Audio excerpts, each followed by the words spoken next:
Name of the topic is inflationary gap and deflationary gap, which is the most important topic from the point of view of board examination. ठीक है, तो let's start with this topic inflationary gap and deflationary gap. Inflationary gap और excess demand का क्या meaning होता है? देखो, अभी तक पिछले चैप्टर्स में हमने कहीं पर भी इन्फ्लेशन या डिफ्लेशन की बात नहीं करी थी, क्योंकि कीन्स मान के चलता था price level remains constant in the short run, price level remains constant in the short run. तो इकोनॉमी में इन्फ्लेशन क्यों बढ़ती है, ठीक है ना, तो that we have to understand. Keynes ने कहा था demand creates its own supply, demand अपनी सप्लाई खुद ब खुद क्रिएट करेगा, ठीक है, जितनी डिमांड उतनी सप्लाई, अगर जितनी डिमांड उतनी ही सप्लाई तो फिर इन्फ्लेशन क्यों होती है, ठीक है। तो that we have to understand in this particular topic inflationary gap and deflationary gap. So ध्यान रखना, सबसे पहले मैं यहां पर तुम्हें क्लियर कर दूं इन्फ्लेशनरी गैप और एक्सेस डिमांड का मीनिंग क्या होता है। When aggregate demand is greater than the aggregate supply at the full employment level. When AD is greater than AS at the full employment level, then the gap between the two is known as inflationary gap. ध्यान रखना, अगर हमने ये full employment word use नहीं करा तो हमारी theory incomplete है, हमारी थ्योरी इनकम्प्लीट है। Why? Because अगर AD greater than AS होता तो प्रोडक्शन ज्यादा हो जाता, ठीक है ना, and there is no scope for inflation. लेकिन इकोनॉमी में इन्फ्लेशन क्यों आ रही है, ध्यान से समझना।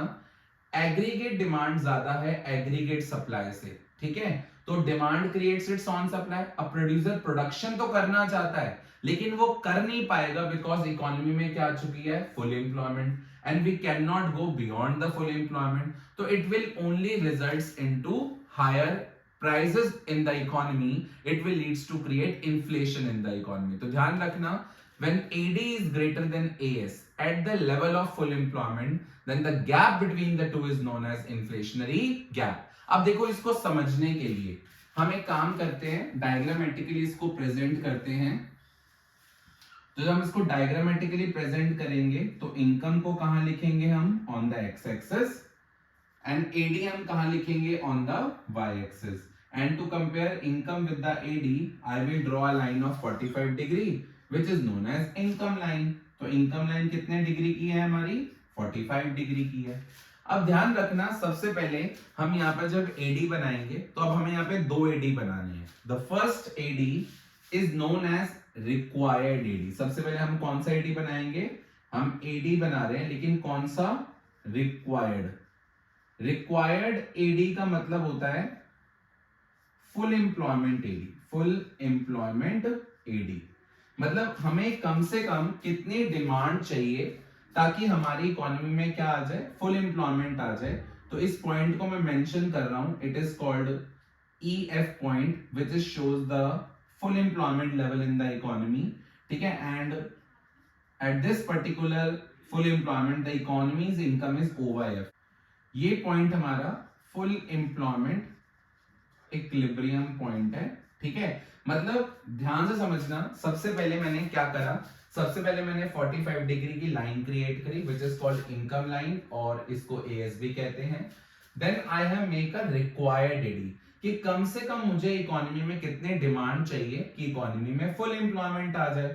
तो यहाँ पर ये जो यहाँ पे कट कर रहा है इस पॉइंट को फुल एम्प्लॉयमेंट इक्विलिब्रियम पॉइंट कह रहे हैं, क्योंकि कम से कम मुझे इकोनॉमी में जो डिमांड चाहिए, मुझे कम से कम इकोनॉमी में EF YF की डिमांड चाहिए ताकि मेरी इकोनॉमी में फुल एम्प्लॉयमेंट आ जाए। तो this is your required AD. लेकिन जो इकोनॉमी में एक्चुअल डिमांड क्रिएट करी गई वो ज्यादा क्रिएट करी गई है ना, actual demand is more than the required demand. तो एक्चुअल एडी कहां लाया करेगा, actual AD will be above the required AD. तो यहां पे मैं AD1 बना रहा हूं and I am writing here actual AD, ये हमारा एक्चुअल एग्रीगेट डिमांड है, ठीक है ना। तो as per Keynes theory equilibrium तो यहां पे आना चाहिए, क्योंकि कीन्स ने कहा था demand creates its own supply. But problem क्या है कि हम फुल एम्प्लॉयमेंट के बियॉन्ड में प्रोडक्शन नहीं कर सकते। अगर हम फुल एम्प्लॉयमेंट के बियॉन्ड में प्रोडक्शन नहीं कर सकते तो there is no need to make this point, ठीक है ना, बोलो यस एंड नो। तो ध्यान रखना, फुल एम्प्लॉयमेंट लेवल पर हम क्या देख रहे हैं कि हमें जो डिमांड रिक्वायर्ड थी वो थी EF YF, लेकिन जो लोगों ने एक्चुअल में डिमांड क्रिएट करी, जो एक्चुअल डिमांड क्रिएट करी गई वो है AYF। देखो रिक्वायर्ड कितनी थी EFYF, और जो एक्चुअल डिमांड क्रिएट करी गई वो कितनी है AYF। Then the gap between the two AYF minus EFYF, then the gap between the two is known as what? Is known as inflationary gap। तो ये जो गैप है AEF का, इसको हम क्या कहते हैं? इन्फ्लेशनरी गैप कहते हैं। I hope it is clear to everyone. एक बार ध्यान से समझना। सबसे पहले मैंने कितने डिग्री की लाइन बनाई? 45 डिग्री की line, which is known as income line और AS। ठीक है, then I have made the required AD। Required AD का मतलब होता है full employment AD, basically the demand required to achieve the full employment level of income. वो हमें पता है हमें कितने डिमांड चाहिए इकोनॉमी में ताकि फुल एम्प्लॉयमेंट आ जाए, EFYF की। लेकिन लोगों ने एक्चुअली में डिमांड क्या क्रिएट करी? ज्यादा। तो एक्चुअल एडी कहां लाए करेगा? Above the required AD. लेकिन प्रॉब्लम क्या है? ये अबव द रिक्वायर्ड एडी है ना, और इसका इंटरसेक्शन यहां पर हो रहा है, which is beyond the full employment and it is not possible, है ना। तो इन्फ्लेशनरी गैप हमेशा कहां पे अराइज होता है? फुल एम्प्लॉयमेंट लेवल पर। तो फुल एम्प्लॉयमेंट लेवल पर हमें डिमांड चाहिए कितनी थी? EFIF की, ताकि इकोनॉमी में फुल एम्प्लॉयमेंट आ जाए। लेकिन लोगों ने एक्चुअली में डिमांड क्या क्रिएट करी? वो क्रिएट करी AYF। Then the gap between the two AEF is known as inflationary gap. ठीक है ना। सोच के देखो, अगर ये गैप ना होता, अगर एक्चुअल डिमांड रिक्वायर्ड के इक्वल होता तो इकोनॉमी में इन्फ्लेशन ना आती। तो जितना एक्चुअल एडी रिक्वायर्ड एडी से ज्यादा होगा उतनी इकोनॉमी में क्या होगी? इन्फ्लेशन होगी। तो ध्यान रखना, inflationary gap means when AD is greater than AS at the level of full employment, then the gap between the two is known as inflationary gap, because this is the reason for inflation in the economy। ठीक है। अब देखो, हर book के diagram को बनाने का तरीका अलग अलग होता है। अब संदीप गर्ग में ये डायग्राम ऐसे बना हुआ है, उन्होंने AD को ले लिया C+I और वो फुल एम्प्लॉयमेंट पर है। ठीक है। नाउ इन्होंने क्या करा? इन्वेस्टमेंट में चेंज कर दिया, तो अगला जो AD बनाया वो AD1 बनाया, C+I+ डेल्टा है, लेकिन हम ऑलरेडी फुल एम्प्लॉयमेंट पे थे, तो we can not produce beyond that. तो एक्चुअली में एक्सप्लेन वो भी यही करना चाहते हैं डायग्राम के साथ। तो it is better to make diagram like this. One is you have to make the required AD and one you have to make the actual AD। I hope it is clear to everyone। ठीक है। Now अगर हम बात करें excess demand के reason क्या क्या हो सकते हैं, क्यों इकोनॉमी में इतनी एक्सेस डिमांड क्रिएट हुई? मे भी हो सकता है इकोनॉमी का प्रोपेंसिटी टू कंज्यूम बढ़ गया हो, ठीक है ना। हो सकता है गवर्नमेंट ने टैक्सेस कम कर दी हो सकता है गवर्नमेंट एक्सपेंडिचर ज्यादा कर रही हो सकता है इकोनॉमी का एक्सपोर्ट्स बढ़ जाए, इंपोर्ट्स कम हो जाए। Any reason which leads to higher AD will be the reason for inflationary gap। वो inflationary gap का रीजन हो सकता है, ठीक है ना। अभी इसके बाद हम एक टॉपिक करेंगे जहां पर हम डिस्कस करेंगे how this gap can be reduced और how the inflation can be controlled in the economy। वो भी हम आगे डिस्कस करेंगे with the help of monetary and the fiscal policy। Now name of the next topic is deflationary gap, which is opposite to the inflationary gap। ठीक है। और ध्यान रखना, deflationary gap इकोनॉमी में कब आता है? When AD is less than AS, when AD is less than AS at the level of full employment। This full employment word is very important। जब इकोनॉमी में जो डिमांड होती है वो कम होती है as compared to supply at the level of full employment, then the gap between the two is known as deflationary gap। और ध्यान रखना ये बिल्कुल अपोजिट है इन्फ्लेशनरी गैप के। तो जिसको इन्फ्लेशनरी गैप का डायग्राम बनाना आता है वो डिफ्लेशनरी का भी बहुत इजीली बना सकता है। इसको समझाने के लिए आई am writing income on the x axis and AD is on the y axis। ध्यान रखना, to compare the AD with the income I will draw a line of 45 degree and it is known as income line। इसको हम AS भी कहते हैं। अब first of all, जैसे हमने सबसे पहले यहाँ पे रिक्वायर्ड एडी बनाया था, हम यहाँ पर भी रिक्वायर्ड एडी बनाएंगे कि कम से कम हमें इकोनॉमी में कितनी डिमांड चाहिए ताकि इकोनॉमी में क्या आ जाए? फुल एम्प्लॉयमेंट आ जाए। ठीक है। तो ध्यान रखना, at the full employment level the demand required is EFYF, कि हमें कम से कम इकोनॉमी में EFYF की डिमांड आ जाए ताकि इकोनॉमी में फुल एम्प्लॉयमेंट आ जाए। ठीक है, क्लियर। तो ये जो हमारा पॉइंट है ये है हमारा फुल एम्प्लॉयमेंट पॉइंट है, ठीक है ना। तो इकोनॉमी में the demand required will be EF YF की हमें डिमांड चाहिए, है ना, लेकिन जो एक्चुअल डिमांड क्रिएट हो रही है that is less than the required demand, actual demand is less than the required demand. तो I am making here AD1, but ध्यान रखना ये कौन सा AD है, ये एक्चुअल AD है, ठीक है ना। तो हमने क्या देखा, फुल एम्प्लॉयमेंट के वक्त जो हमें डिमांड रिक्वायर्ड थी वो थी EF YF, लेकिन जो एक्चुअल डिमांड क्रिएट हो रही है फुल एम्प्लॉयमेंट पर that is only AYF, that is only AYF, then the gap between the two, AEF, this gap is basically known as which gap, deflationary gap, ठीक है ना। And ध्यान रखना as Keynes said, demand creates its own supply, demand अपनी supply खुद ब खुद create करेगा। तो ऑब्वियस सी बात है यहां पे जब हम इन्फ्लेशनरी गैप पढ़ रहे थे, जो एक्चुअल AD था वो AS को यहां पे इंटरसेक्ट कर रहा था, लेकिन वो बियॉन्ड द फुल एम्प्लॉयमेंट था, तो ये पॉसिबल नहीं था। लेकिन ध्यान रखना अंडर द डिफ्लेशनरी गैप जो एक्चुअल AD इंटरसेक्ट कर रहा है AS को, वो बिलो द फुल एम्प्लॉयमेंट है, और बिलो द फुल एम्प्लॉयमेंट तो पॉसिबल है ना। तो जो एक्चुअल इक्विलिब्रियम आ रहा है in case of deflationary gap वो बिलो द फुल एम्प्लॉयमेंट आ रहा है। तो ध्यान रखना in the case of deflationary gap there is unemployment equilibrium, यहां पे क्या एग्जिस्ट करेगा, अनएम्प्लॉयमेंट इक्विलिब्रियम एग्जिस्ट करेगा, ठीक है, बिकॉज एज कीन said demand creates its own supply.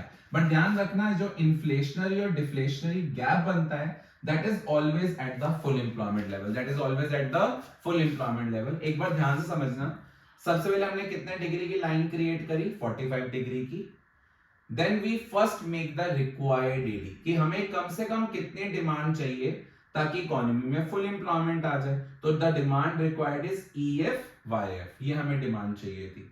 लेकिन जो एक्चुअल डिमांड क्रिएट हुई वो कम क्रिएट हुई, तो actual AD we have made under the required AD, हमने नीचे बनाया, है ना। और फुल एम्प्लॉयमेंट पर जो रिक्वायर्ड डिमांड थी वो EF YF थी, लेकिन जो एक्चुअल डिमांड क्रिएट हुई वो AYF है। Then the gap between the two is known as deflationary gap, and this deflationary gap leads to create underemployment equilibrium. Overemployment equilibrium is not possible, but the underemployment equilibrium is possible in case of deflationary gap. तो ध्यान रखना deflationary gap leads to unemployment equilibrium, unemployment equilibrium। तो कह सकते हैं ना, अगर exam में क्वेश्चन आता है can an economy achieve the equilibrium income below the full employment or at the unemployment? Yes, it is possible when the deflationary gap exists, when the actual AD is less than the required AD, ठीक है ना। तो whenever economy achieves the employment below the full employment is known as underemployment equilibrium. I hope it is clear to everyone. In case any doubt, ये दोनों diagram साथ में बना के देखना, पहले inflationary का then deflationary का in 3 steps, ठीक है ना। 45 degree line, first we make the required AD and then we make the actual AD. And in case any doubt, please contact me, है ना। And very important thing, ध्यान रखना इसके reasons क्या हो सकते हैं डिफ्लेशनरी गैप, डिमांड कम होने के रीजंस हो सकते हैं, मे बी हो सकता है MPC लोगों का कम हो गया, गवर्नमेंट ने टैक्सेस इंक्रीज कर दिए, है ना, गवर्नमेंट ने एक्सपेंडिचर कम कर दिया, एक्सपोर्ट हमारा कम हो गया, इंपोर्ट ज्यादा हो गया। तो जिस भी रीजन से हमारी एग्रीगेट डिमांड कम हो जाएगी, may be the reason for this deflationary gap. Now we will discuss measures to correct inflationary gap और excess demand, and then we will discuss the measures to correct deflationary gap और deficient demand, ठीक है ना, जो बिल्कुल opposite है inflationary gap और excess demand के। तो ये अगर मैंने मेजर्स एक्सप्लेन कर दिए तो आपको डिफ्लेशनरी गैप के मेजर्स इजीली कवर अप हो जाएंगे। सबसे पहले अगर हम बात करें इन्फ्लेशनरी गैप को करेक्ट करने के लिए, एक्सेस डिमांड को करेक्ट करने के लिए, we have the monetary policy as well as the fiscal policy. Monetary policy is framed by the RBI and the fiscal policy framed by the government. सबसे पहले ये हम monetary policy वैसे भी already discuss कर चुके हैं when we have discussed the topic functions of central bank under the controller of credit, ठीक है ना। तो obvious सी बात है इकोनॉमी में inflation है, inflation का reason क्या है, because actual demand is more than the required demand, कि जो AD है वो काफी ज्यादा है required से। which leads to create inflation in the economy.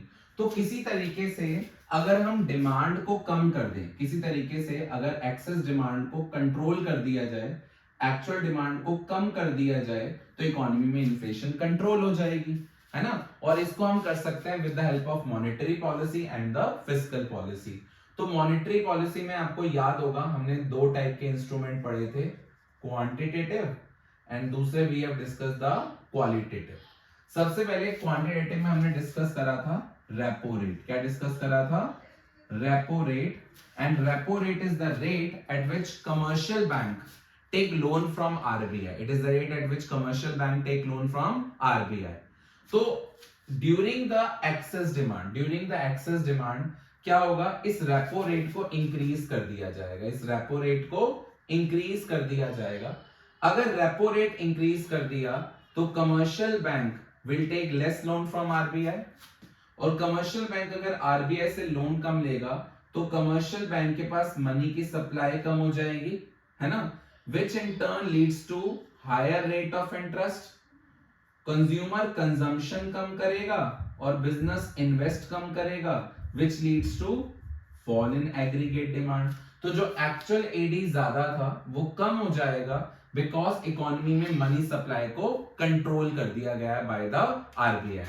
तो ध्यान रखना, repo rate increase करेंगे तो commercial bank will take less loan, which leads to less money supply in the economy, and the commercial bank will now charge more rate of interest, leads to lesser consumption, less investment, and C और I are the part of AD, तो AD कम हो जाएगा। I hope it is clear to everyone। ठीक है ना। ऐसे ही अगर मैं बात करूं तो रेपो रेट को कंट्रोल, इसको करने के लिए रेपो रेट को इंक्रीज कर दिया जाता है। ऐसे ही अगर मैं रिवर्स रेपो रेट की बात करूंगा तो reverse repo rate is the rate at which commercial bank parks their excess money with the RBI. Reverse repo rate is the rate at which the commercial bank parks their excess money with the RBI. I have already told you repo और reverse repo का meaning तो अलग है लेकिन working इनकी almost same है।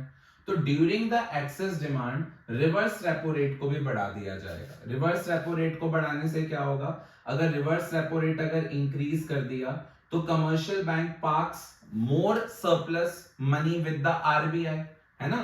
तो commercial bank के पास पैसा क्या बचेगा? कम बचेगा, and the commercial bank will charge more rate of interest from the public, है ना। तो people will consume less, business will invest less because cost of borrowing increase हो गई, and it leads to fall in aggregate demand। तो जो actual demand था वो कम हो जाएगा till the required demand। ठीक है, तो ध्यान रखना, चाहे इसका नाम अपोजिट है लेकिन working is almost same. Now the next measure is called LRR। LRR की फुल फॉर्म है लीगल रिजर्व रेशियो। जनरली हम पढ़ते हैं it is a summation of CRR and SLR, ठीक है ना, जो इसके मेजर कंपोनेंट्स हैं। तो ध्यान रखना, during the excess demand CRR को बढ़ा दिया, SLR को बढ़ा दिया। CRR is called cash reserve ratio, SLR is called statutory liquidity ratio. Her commercial bank को अपने टोटल डिपॉजिट का कुछ फ्रैक्शन RBI के पास जो रखवाना पड़ता है दैट इज कॉल्ड CRR, ठीक है ना। और SLR refers to that fraction of deposit that the commercial bank has to keep with itself in the form of reserve। तो क्या होगा, अगर ये CRR और SLR को इंक्रीज कर देंगे तो कमर्शियल बैंक को रिजर्व में क्या रखना पड़ेगा? ज्यादा। तो कमर्शियल बैंक की जो क्रेडिट क्रिएशन कैपेसिटी है वो कम हो जाएगी, कमर्शियल बैंक लोन कम दे पाएगा, and which leads to fall in aggregate demand. ठीक है, it is called open market operation, and we know open market operation deal with sale and purchase of securities by the RBI either to the public or to the banks, commercial banks, ठीक है ना। तो अगर economy में excess demand है, तो RBI क्या करेगा? RBI सिक्योरिटीज को सेल कर देगा। तो जब RBI ने सिक्योरिटीज को सेल करा तो RBI ने क्या करा? लोगों को सिक्योरिटीज दे दी और इकोनॉमी से और बैंक से पैसा ले लिया, तो इकोनॉमी में मनी सप्लाई कम हो गई। तो whenever RBI wants to control the money supply, RBI sells the security, ठीक है ना। तो कागज का टुकड़ा दे दिया और लोगों से पैसा ले लिया, and lesser money supply leads to higher rate of interest which leads to less consumption, less investment and hence lesser aggregate demand. ठीक है। Next is called the qualitative measures. अब देखो क्वालिटेटिव मेजर में सबसे पहला तुम्हें याद है होता है मोरल सुएजन। क्या होता है? मोरल सुएजन। इसमें क्या होता है? आरबीआई परसुएड करता है, अपील करता है, ठीक है, to all the commercial bank कि during the excess demand reduce the credit, credit को कम कर दिया जाए। ठीक है ना। तो that is basically known as moral suasion. Second इसमें मेजर आता है मार्जिन रिक्वायरमेंट। क्या आता है? Margin requirement. ये मार्जिन रिक्वायरमेंट क्या होता है? It is the difference between the security amount and the loan amount.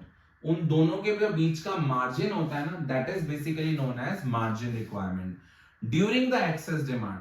ठीक है ना। मान लो, सपोज करो, पहले बैंक 100 की सिक्योरिटी के बदले 80 का लोन देता था, तो मार्जिन वाज 20। ठीक है।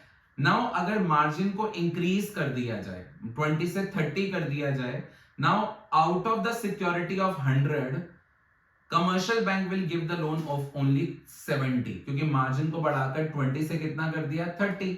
तो पहले 100 के सिक्योरिटी के बदले 80 का लोन मिलता था, अब 100 के सिक्योरिटी के बदले सिर्फ 70 का लोन मिलेगा। तो मार्जिन रिक्वायरमेंट को अगर इंक्रीज कर देंगे तो ऑब्वियसली बात है you will get less loan from the commercial bank, है ना, and which will leads to fall in aggregate demand of the economy.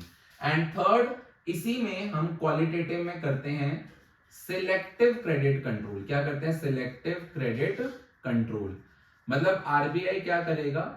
Control करेगा क्रेडिट को, है ना, एंड आरबीआई को लगेगा जहां पे ज्यादा जरूरत है वहां पे तो दो, जो प्रायर सेक्टर्स हैं, लेकिन अननेसेसरी लेंडिंग ना करी जाए। तो credit will be selected by the RBI कि किसको देना है और किसको नहीं देना, ताकि इकोनॉमी में एक्सेस डिमांड कंट्रोल हो जाए। ठीक है ना। अब ये मेजर्स मैंने जल्दी में इसलिए पढ़ाए हैं because that we have already discussed in the topic functions of central bank under the function of controller of credit. वहां पे हम ऑलरेडी ये डिस्कस कर चुके हैं। इट इज जस्ट कि इसको कंट्रोल कैसे करना है। तो एक्सेस डिमांड को कंट्रोल करने के लिए रेपो रेट बढ़ा दिया जाए, रिवर्स रेपो बढ़ा सकते हैं, लीगल रिजर्व रेशियो बढ़ा सकते हैं, सीआरआर और एसएलआर को इंक्रीज कर ओपन मार्केट ऑपरेशन में सिक्योरिटी को सेल करेंगे, मोरल सुएजन में रिक्वेस्ट की जा सकती है, मार्जिन को बढ़ा दिया जाएगा, क्रेडिट को सिलेक्ट करके दिया जाएगा। ठीक है ना। और second policy is known as fiscal policy. अब ये गवर्नमेंट की पॉलिसी है एंड गवर्नमेंट की policy related with the government expenditure and the government revenue. और गवर्नमेंट का रेवेन्यू क्या है? टैक्स। तो ड्यूरिंग द एक्सेस डिमांड, अगर हमें एक्सेस डिमांड को कंट्रोल करना है तो गवर्नमेंट क्या करेगी? टैक्सेस लोगों पे ज्यादा लगाएगी। टैक्सेस लगाने से क्या होगा? It leads to less consumption, लोग कंजम्पशन कम कर देंगे, है ना, which leads to fall in aggregate demand. और दूसरा, गवर्नमेंट अपने एक्सपेंडिचर्स को कम कर देगी। देखो वैसे तो we are studying the two sector economy where AD is equal to C plus I, लेकिन इकोनॉमी में 3 सेक्टर में क्या होता था? C प्लस आई प्लस जी होता था। तो अगर गवर्नमेंट अपने एक्सपेंडिचर को कम कर देगी तो एडी कम हो जाएगा, एडी डाउन में आ जाएगा, है ना। और अगर एडी कम हो गया तो डिमांड कंट्रोल हो जाएगी, इन्फ्लेशन कंट्रोल हो जाएगी। तो ध्यान रखना, government can reduce the expenditure which leads to fall in aggregate demand. तो ये हमने सारे मेजर्स पढ़े किसको? इन्फ्लेशनरी गैप को करेक्ट करने के लिए। Now, vice versa will happen to correct the deflationary gap. Deflationary gap में क्या था? Actual demand is less than the required demand, जिसकी वजह से कंट्री में अनएम्प्लॉयमेंट आ रही थी। तो अगर हमें अनएम्प्लॉयमेंट को कोप अप करना है, अनएम्प्लॉयमेंट को करेक्ट करना है, उसको फुल एम्प्लॉयमेंट तक लेके जाना है, तो डिमांड को बढ़ाना पड़ेगा। और डिमांड को बढ़ाने के लिए बिल्कुल अपोजिट मेजर्स लिए जाएंगे। रेपो रेट कम कर दो, रिवर्स रेपो रेट कम कर दो, रिजर्व रेशियोज कम कर दो, ओपन मार्केट ऑपरेशन में जो सिक्योरिटी सेल करी थी उनको परचेज कर लो, क्योंकि जब आरबीआई सिक्योरिटी परचेज करेगा तो कागज का टुकड़ा वापस ले लेगा और पैसे पब्लिक को दे देगा, बैंक्स को दे देगा, उनकी क्रेडिट क्रिएशन कैपेसिटी बढ़ जाएगी। ठीक है ना। मार्जिन रिक्वायरमेंट को कम कर दिया जाएगा ताकि अब सिक्योरिटी के बदले आप लोन अमाउंट ज्यादा ले पाओ, है ना। गवर्नमेंट अपने एक्सपेंडिचर्स को इंक्रीज कर देगी, टैक्सेस को कम कर देगी फिस्कल पॉलिसी के अंडर। तो क्या होगा? गवर्नमेंट एडी हमारा इंक्रीज हो जाएगा। तो अगर जिसको इन्फ्लेशनरी गैप आता है उसको डिफ्लेशनरी गैप के भी करेक्ट करने के मेजर्स क्लियर हो जाएंगे. तो I hope the concept of inflationary gap and deflationary gap with the measures to correct are clear to everyone. Still, if you have any doubt, you can contact me. ठीक है ना? And my phone number is 9999641024.